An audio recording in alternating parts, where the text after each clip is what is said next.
Hello everyone, I am your science teacher Jill Parmar and today we are going to learn the last part of chapter number 16 and that is part 3 from Sustainable Management of Natural Resources.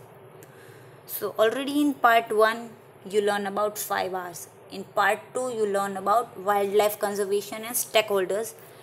Now in this video you have to learn about the sustainable management कि किस तरीके से होता है. So management of resources wisely to make them available for future generation कि भाई resources को manage करने का मेन रीज़न क्या है कि भाई वो नेक्स्ट जनरेशन के लिए यूज़फुल हो पाए, अवेलेबल हो पाए, इसीलिए. सो नाउ इस वीडियो में हम वो सारी चीज़ें पॉइंट आउट करेंगे कि भाई हमें कौन कौन सी चीज़ों को कंजर्व करने की ज़रूरत है. तो फर्स्ट वन इज़ वाटर. ना water is a basic necessity for all terrestrial form of life की. भी वाटर है ना, वो आपकी एक बेसिक नीड है. जितनी भी टेरेस्ट्रियल लाइफ है, मतलब जितने भी लैंड के ऊपर जितने भी ऑर्गेनिज्म रह रहे हैं, उन सब के लिए वाटर उनकी मेन नीड है. Then irrigation method like dam, tank, canals have been used in various part of India. और अगर अपने इंडिया की बात कर लो तो इंडिया के अंदर इरिगेशन के लिए, इरिगेशन मतलब खेत में आप जो पानी वगैरह देते हो ना, दैट इज़ इरिगेशन. तो प्लांट को पानी देने की method that is irrigation. Plant तो नहीं, क्रॉप बोल सकते हो क्योंकि फार्म के अंदर क्रॉप्स उगते हैं. देन तो क्रॉप को पानी देने की मेथड दैट इज़ इरिगेशन. तो इनके लिए डैम, टैंक और कैनाल्स यूज़ होती है इंडिया के अंदर, राइट. सो अब हम इनके बारे में पढ़ेंगे one by one. So we are starting with dam कि डैम के एडवांटेजेस क्या क्या होंगे और डिसएडवांटेजेस क्या क्या होंगे. तो एडवांटेज में तो ऑलरेडी आप चैप्टर नंबर 14 के अंदर पढ़ चुके हो कि एनर्जी किस तरीके से हेल्प में आएगी. तो भाई हाइड्रो पावर एनर्जी की हेल्प से इलेक्ट्रिसिटी जनरेट हो पाएगी डैम की हेल्प से. Then ensure adequate water for irrigation. और डैम बांधने की वजह से जो फ्लो नीचे गिर रहा है वहाँ पे एक रिवर जैसा फॉर्म होगा और उनकी हेल्प से इरिगेशन इजीली हो पाएगा. Then continuous supply of water in region. और डैम जिस एरिया में हो उसके आजू बाजू के एरिया में क्या होगा, कंटिन्यूस वाटर सप्लाई मिल पाएगा क्योंकि डैम के अंदर वाटर स्टोरेज होगी. Now what are the disadvantages. Improper distribution of water. कि भाई डैम से जो वाटर का डिस्ट्रीब्यूशन होता है वो इम्प्रॉपर होता है, मतलब प्रॉपर डिस्ट्रीब्यूशन नहीं करते वो लोग. फिर वो 2-3 पॉइंट पे हो सकता है कि भाई कुछ जगह कम मिलता है, कुछ जगह ज़्यादा मिलता है, ये भी इम्प्रॉपर हुआ. या तो फिर क्वालिटी के अकॉर्डिंग भी इम्प्रॉपर हो सकता है. Then large number of people displaced without compensation. और बहुत सारे लोग जो काम वगैरह करते हैं. देन या तो फिर क्या हो सकता है कि भाई डैम के आजू बाजू में कोई लोग रह नहीं सकते तो उनको कुछ कंपेंसमेंट नहीं मिलती है, कंपेंसेशन नहीं मिलता है गवर्नमेंट के थ्रू. क्योंकि उनको क्या करना पड़ता है, अगर डैम बिल्टअप करोगे तो उन लोग को अपनी प्लेस छोड़नी पड़ती है, तो उनको डिस्प्लेस होना पड़ता है और ऊपर से उनको कुछ कंपेंसेशन भी नहीं मिलता. तो ये एक डिसएडवांटेज हुआ. Then cause deforestation and loss of biological diversity. और डैम हो जाए, डैम की डेवलपमेंट हो जाए, उनके बाद क्या हो जाता है, डिफॉरेस्टेशन हो जाता है. क्योंकि मोस्टली अगर आप फॉरेस्ट के आजू बाजू के एरिया में डैम्स ग्रो कर रहे हो तो क्या करना पड़ेगा, फॉरेस्ट को काट के डैम बनेगा. तो वो क्या हो जाएगा, डिफॉरेस्टेशन हुआ और बायोलॉजिकल डाइवर्सिटी में भी लॉस होगा. Then water harvesting. Collection of rain water and its utilisation for various purpose.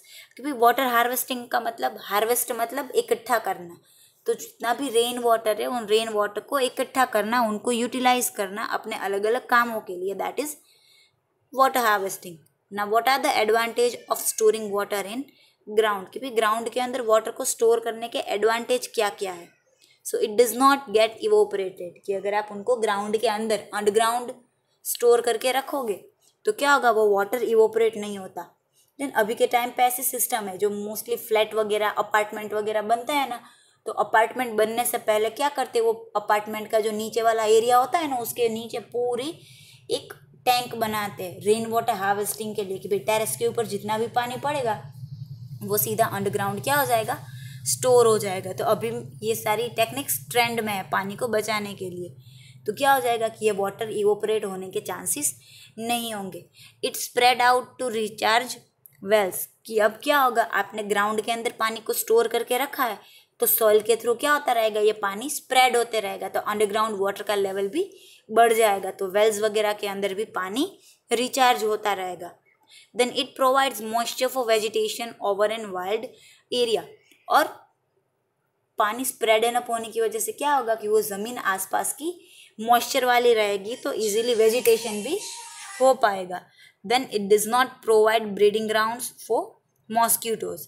Then अब अंडरग्राउंड है वाटर, तो मॉस्किटो वगैरह की टेंशन भी नहीं रहेगी, मॉस्किटोज की ब्रीडिंग भी नहीं होगी, क्योंकि अगर आप उनको ओपनली स्टोर करते हो तो उन पानी के अंदर मॉस्किटोज की ब्रीडिंग हो जाती है। देन तो अंडरग्राउंड होने की वजह से ब्रीडिंग्स भी नहीं होगी।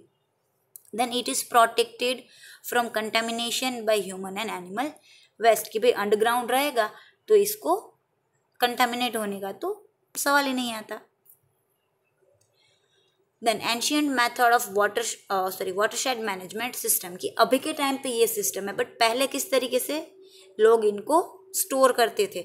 सो different method of watershed management system are known since ancient time, कि भाई पहले के टाइम से बहुत सारी सिस्टम्स यूज में थी।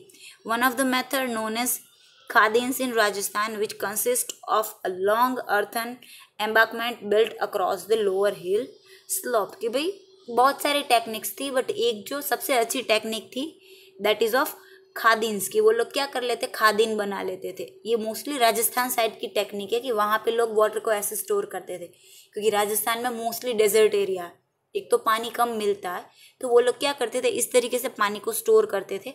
जैसे आपने आगे वाले पॉइंट पे जो इमेज देखी ना, this one is a image of khadin, कि भाई कोई हिल एरिया हो, इसके जैसा ही होता है। यहाँ पे आपको फार्म के आसपास में बनाया है, बट ओरिजिनली राजस्थान में लोग कैसे बनाते हैं कि जितने भी हिल एरियाज है, स्लोप वाले एरियाज, क्योंकि राजस्थान में बहुत सारी ऐसी ज़मीन स्लोप वाली है, तो जितना भी स्लोप वाला एरिया है ना, उनके बीच में क्या कर लेते हैं वो लोग, पानी को स्टोर कर लेते हैं। कि भाई बीच में हिल वाला एरिया है तो चारों साइड हिल हुई, तो बीच में जगह होगी, तो वो बीच वाली जगह पे क्या कर लेते, वो पानी को स्टोर कर लेते। इस तरीके से वो क्या करेंगे, पानी को स्टोर करके रख सकते हैं। Then talabs are other mode of watershed management system known so far, और जितने भी हम, ये गुजराती वर्ड है, देन तड़ाव बोलते हैं जिसको, कि भाई तालाब एक बेस्ट ऑप्शन है वाटर को स्टोर करने का।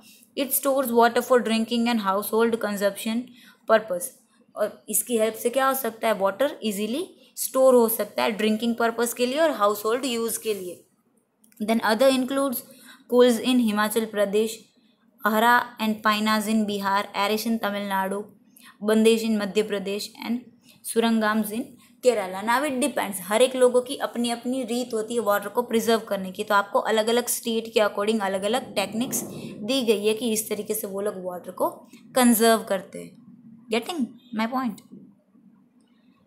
देन नाउ अब खादिन इस तरीके का एरिया होता है, देन की क्या होगा, एक ऐसे पूरा हिली रीजन है, ठीक है, एक साइड ट्रीज है, फिर इस तरीके से जगह रख ली है। देन अब क्या होगा, ट्रीज वगैरह के वहाँ पे पानी पड़ेगा बारिश का, देन तो हमें पता ही है कि भाई जहाँ पे ज़मीन नीचे की साइड होगी वहाँ पे वो पानी स्टोर हो जाएगा। तो यहाँ पे प्लांट साइड की जो ज़मीन है, हिल एरिया है, थोड़ा ऊपर है, तो वहाँ से क्या हो जाएगा, पानी ऐसे नीचे की साइड में स्टोर होता जाएगा।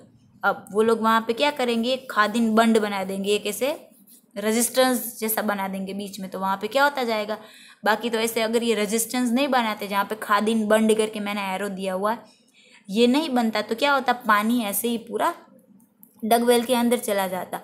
तो क्या होता है, यहाँ पे फिर ये स्टॉप कर दिया, तो यहाँ पे क्या करेगा, खादिन और क्रॉप्ड एरियाज की भी यहाँ पे खादिन बन गई है, क्रॉप्ड एरिया है, यहाँ पे पानी स्टोर हुआ है, फिर यहाँ पे आप कुछ भी ग्रो वगैरह करना हो तो भी कर सकते हो। अब लॉजिक क्या होगा कि यहाँ पे पानी आपने रोक दिया, डन, तो फिर क्या होगा कि वहाँ से वो पानी नीचे ज़मीन में उतरेगा, और फिर साइड में जो आपने शैलो डगवेल की है वहाँ पे वो वेल के जैसे वर्क करता है कि भाई वेल में कैसे पानी आ जाता है, तो ये डगवेल के अंदर पानी आ जाता है, और सलाइन एरिया भी वहाँ पे अलग रहता है। नीचे आपको सीपेज भी दी है पानी की, अगर कि आपको वहाँ से पानी निकालना हो तो भी आप निकाल सकते हो। डन, समझ में आ गया?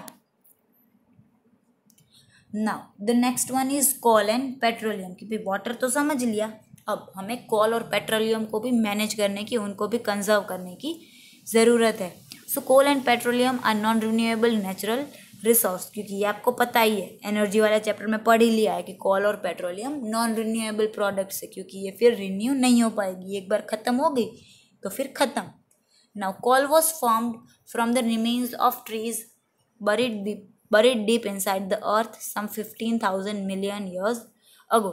ये ऑलरेडी आप ग्रेड 8 से पढ़ते आ रहे हो कि भाई कोल बनता कैसे है, कि भाई ये सारे ट्रीज है वो ज़मीन के नीचे दब जाते हैं और फिर जल के उनके अंदर से क्या बन जाता है, कोल बन जाता है। और ये प्रोसेस होने के लिए 500 मिलियन ईयर्स लगते हैं।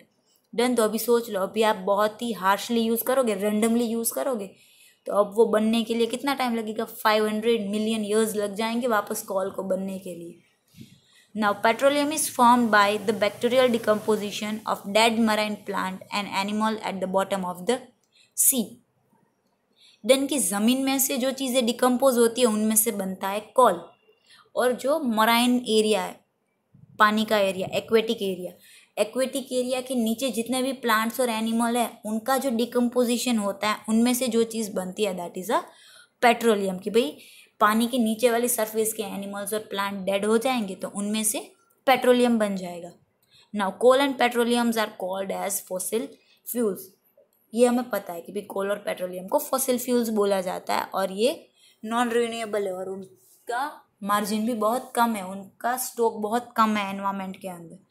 Now at present rate of uses petroleum will be used for about 40 years and coal resource will last for another 200 year। कि भाई अभी जितना अमाउंट अपने पास प्रेजेंट है उनको देख के आप ये बोल सकते हो कि हम अभी जिस तरीके से पेट्रोल का यूज़ कर रहे हैं ना, रेंडमली कुछ सोचे समझे बिना, ऐसे ही अगर यूज़ करते रहे तो पेट्रोलियम नेक्स्ट 40 years के अंदर क्या हो जाएगा, ख़त्म हो जाएगा। 40 year मतलब गिन लो, अभी 2020 चल रहा है ना, 2060 तक क्या हो जाएगा, पेट्रोल ख़त्म हो जाएगा, फिर बाइक वगैरह कुछ नहीं चलेगा।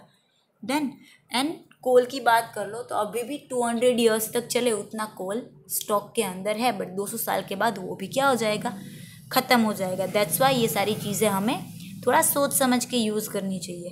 And other point harmful effect of using fossil fuels is pollution. कि अगर आप इनको यूज़ कर रहे हो तो दूसरी चीज़ भी आपको ध्यान रखनी पड़ेगी, पॉल्यूशन, कि इनकी वजह से पॉल्यूशन भी बहुत हो रहा है। डन, समझ में आ गया। Here finally your chapter number 16 is complete. Thank you everyone. Have a good day.